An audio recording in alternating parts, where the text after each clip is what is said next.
Assalamualaikum. Selamat pagi anak-anak hebat kelas 5. Bagaimana kabar kalian hari ini? Semoga sehat selalu ya. Kita hari ini akan belajar apa ya anak-anak? Nah, pada hari ini kita akan belajar di tema 4, subtema kedua, dan pada tepatnya yakni pada pembelajaran yang pertama. Sebelum kita belajar tentang gangguan pada peredaran darah, apakah anak tahu apa ya yang dimaksud dengan sistem peredaran darah itu?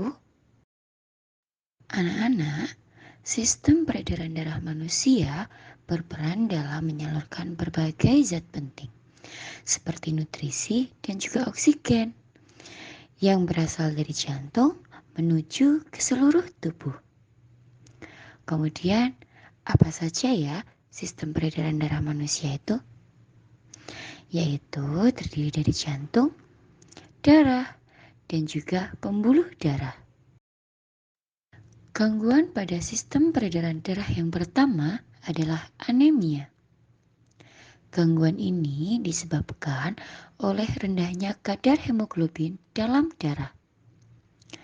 Rendahnya kadar hemoglobin dapat disebabkan makanan yang dikonsumsi kurang mengandung zat besi. Ciri-ciri penderitanya adalah mudah lelah dan sering merasa pusing.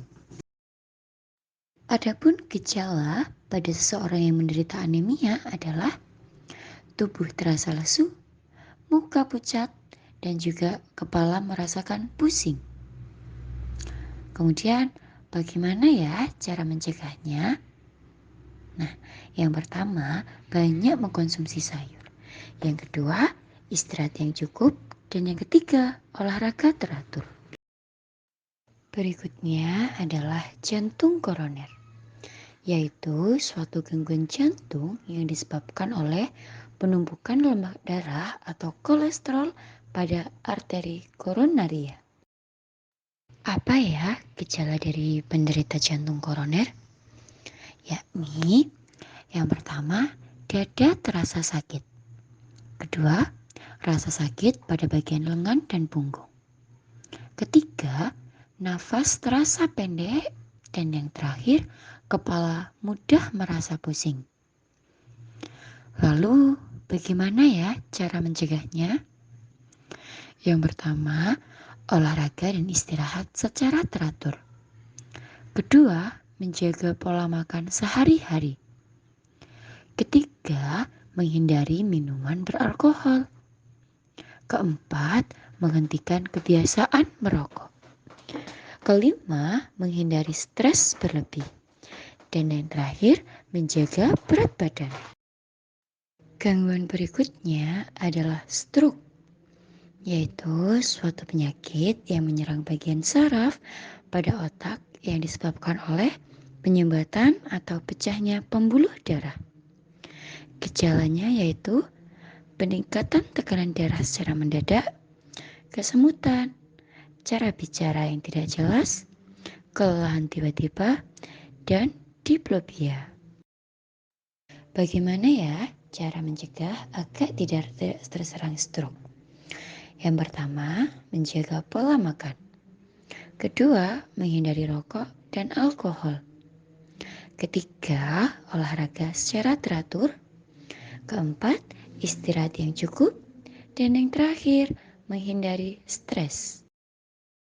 Berikutnya ada leukemia, yakni gangguan yang disebabkan oleh sel-sel darah putih yang memperbanyak diri tanpa terkendali, yang mengakibatkan sel darah putih ini memakan sel darah merah. Gangguan berikutnya adalah hemofilia, yaitu suatu kelainan genetis yang diturunkan. Ditandai dengan tidak dihasilkannya faktor-faktor yang diperlukan dalam proses pembekuan darah. Orang yang menderita hemofilia umumnya adalah laki-laki, dan darahnya sulit membeku jika terjadi luka. Terdapat beberapa teknologi yang dapat digunakan untuk mengatasi kelainan pada darah. Yang pertama adalah elektrokardiograf. Kedua adalah teknologi angioplasti.